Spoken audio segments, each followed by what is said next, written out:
महाराष्ट्र की ये भक्त हुई, विवाहित थी। भगवान में अटूट श्रद्धा, अटूट विश्वास। और भक्तमाल जी में इनका नाम ही इसीलिए है क्योंकि इनकी अटूट श्रद्धा थी। ब्राह्मण परिवार में जन्मी थी। कृष्णा नदी के किनारे एक गांव में इनका विवाह हुआ। महाराष्ट्र में कृष्णा नदी है, उसके किनारे एक गांव था, वहां उनका विवाह हुआ।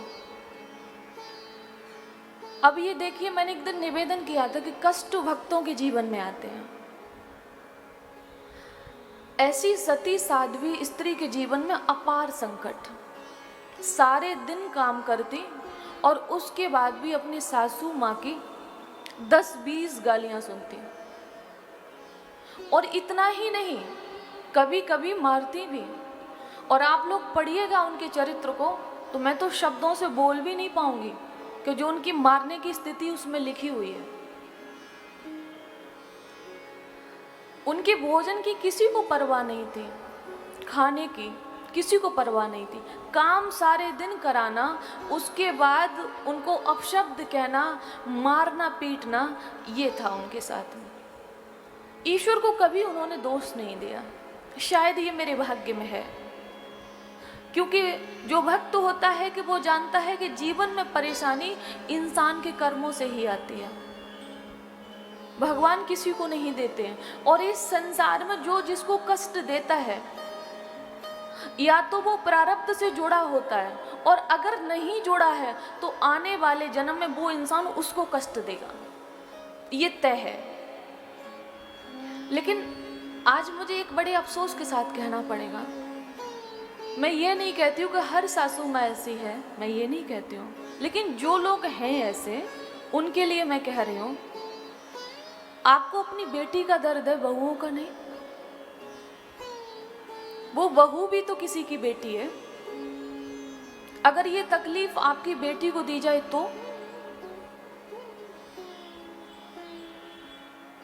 मैंने कई सासू माँ के मुख से सुना है, ज्यादा काम मत किया करो, अपनी बेटियों से कहेंगे। कोई तकलीफ हो तो फोन करना, वहीं आके सबको बताएंगे, झूठा केस लगवा देंगे। मतलब बेटी की इतनी परवाह, और बहू की, वो इंसान नहीं है। अरे मैं कहती हूँ बहू छोड़ दो, इंसानियत के नाते तो कम से कम दर्द होना चाहिए। मानव धर्म किसे कहते हैं? मानव होने का क्या फायदा यदि मानवता नहीं है? मानव होने का क्या फायदा? तकलीफ जानवर एक दूसरे को देते, इंसान नहीं। और अगर इंसान भी इंसान को तकलीफ दे रहा है तो फिर मानव कहलाने के लायक नहीं। आज दहेज के लिए जिनको मारा जा रहा है, जो लोग ऐसा करते हैं उनकी बेटियों को मार दिया जाए तो, जो लोग ऐसा करते हैं, आज इंसान की कीमत मिट्टी के बराबर है, सामान की कीमत इंसान से ज्यादा है। मारा तो पैसे के लिए जाता है ना, सामान के लिए जाता है ना। इंसान की कोई वैल्यू ही नहीं है। मतलब 2 रुपए 10 रुपए के बोरे में भर के फेंक दिया, बस इतनी वैल्यू बची हुई है। लेकिन उसके बाद क्या होगा ये मानव ने कभी सोचा है? यहाँ के कानून से बच सकते हो, वहां का कानून पता है। तृतीय स्कंद में लिखा है स्त्री और पुरुष किसी के लिए वहां पर छूट नहीं है।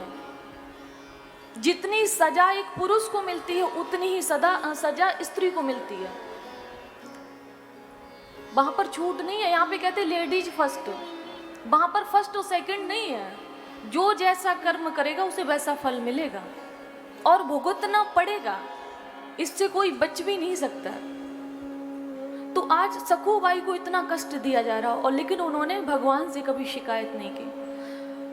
भक्त कभी शिकायत नहीं करता, भक्त सहता है। और जब भक्त सहने लग जाता है तब उसका बदला भगवान लेते हैं। तो आज सखूबाई के मन में आया कि हाँ पंढरपुर में एक मेला लगता है पंडरीनाथ भगवान का, वहाँ विट्ठल के नाम से जानते, हमारे कृष्ण भगवान ही हैं। तो उसका मन आया कि हम भी दर्शन करने जाएं, लेकिन परिवार पूरा नास्तिक, भजन करने ही नहीं दे रहा। नदी किनारे जल लेने गई सखूबाई, तो मेला में थोड़ा उनको समय लग गया, भगवान के दर्शन में थोड़ा समय लग गया। वहाँ संकीर्तन हो रहा था, वो भी आनंद लेने लगे। अब कहते हैं ना कि बुराई करने वालों की भी कमी नहीं है। भक्तों के पीछे ये सच्चाई है कि समस्याएं जिधर जिधर भक्त जाता है, भगवान साथ होने के बाद भी समस्याएं साथ चलती हैं। अब किसी ने शिकायत आके कर दी सखूबाई के परिवार में, अरे वो तो संकीर्तन कर रही है, वो तो आनंद ले रही है वहां पे। अब पति गया, मारता घसीटता हुआ घर लेके आया। विवाह करते क्यों लोग, ये नहीं समझ में आ रहा मुझे। जब ये समस्याएं आती हैं तो फिर करने का मतलब क्या है। मारता हुआ जब घर लेके आया और सखूबाई को बांध दिया रस्सियों से और बोला कि हाँ 15 दिन मेला में टाइम लगता है, तो 15 दिन तक घर से निकलने नहीं देंगे। अब भगवान भक्त की पीड़ा को कैसे सहे। उसी समय भगवान ने क्या किया, जब देखा कि घर के लोग पलायन कर गए, ये सोचकर बांधा था कि इनको ना तो खाने को देंगे ना पीने को देंगे, और जब तक ये आयोजन रहेगा तब तक बंधक बना के रहेंगे। और लिखा है भक्तमाल जी में, मैं अपने पास से नहीं कह रही हूँ, कि इतना कस के बांधा कि उनके शरीर में वो निशान जख्म बनने लगे, इतना कस के बांधा। लेकिन अब तक कुछ नहीं कहा उन्होंने भगवान से, बस ये कहा कि प्रभु ये तो हम जानते हैं कि हमारा कोई प्रारब्ध कर्म है जिसकी वजह से हम सजा ये झेल रहे हैं, बस हम आपका दर्शन करना चाहते हैं।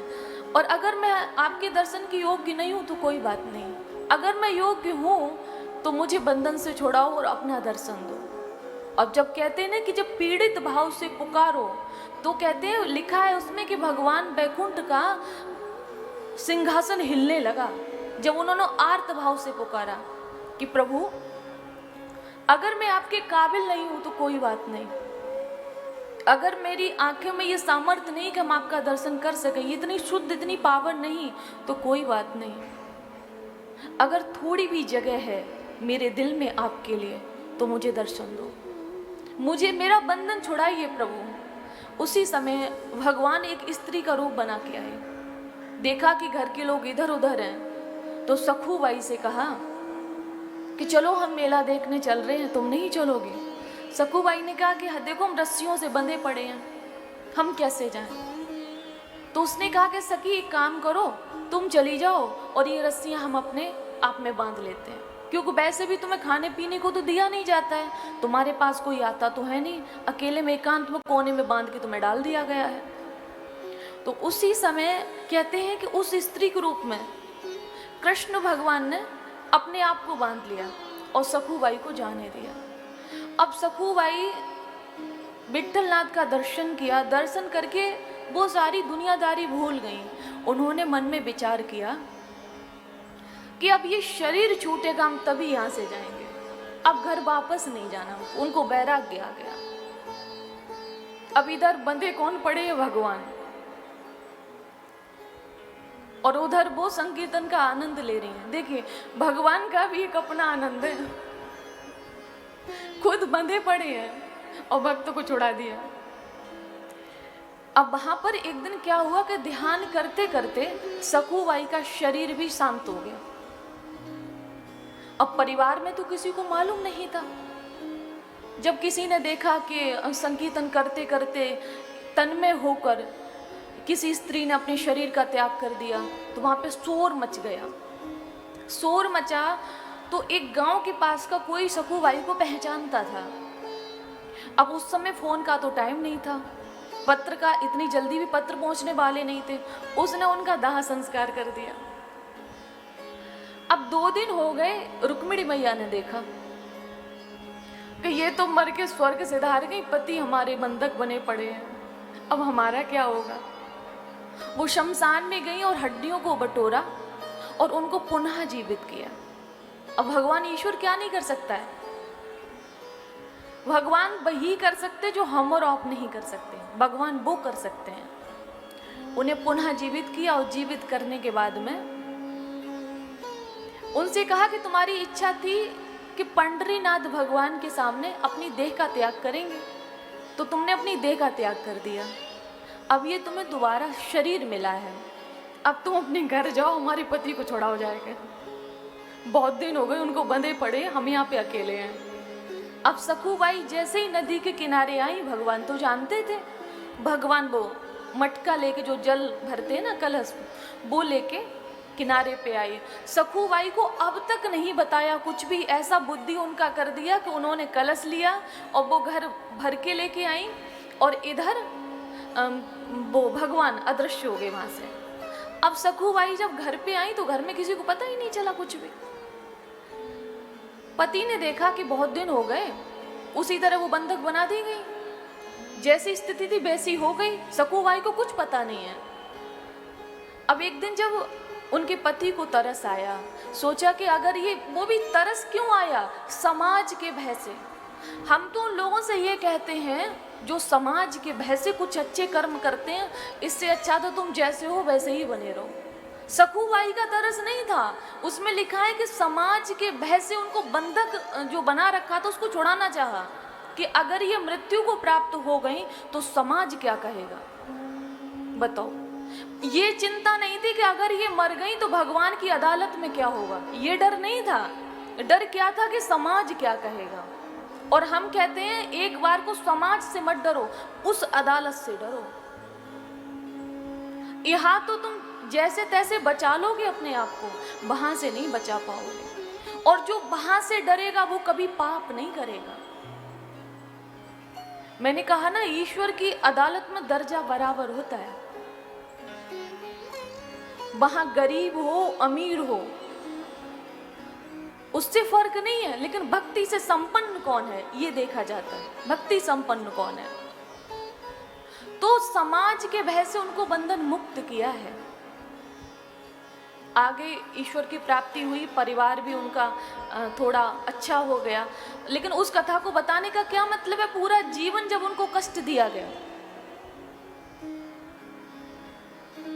तो मेरे कहने का मतलब ये है, सबसे पहले तो वो उन लोगों को जो अपनी बहुओं को सताते हैं कि बेटी की तरह प्रेम करिए, और अगर आप अपनी बहुओं के साथ ऐसा करेंगे तो बेटी ससुराल में जरूर कष्ट पाएगी, उसे कोई बचा नहीं सकता है। क्योंकि भगवान तुम्हें दिखाई कैसे, ऐसे ही तो दिखाएंगे।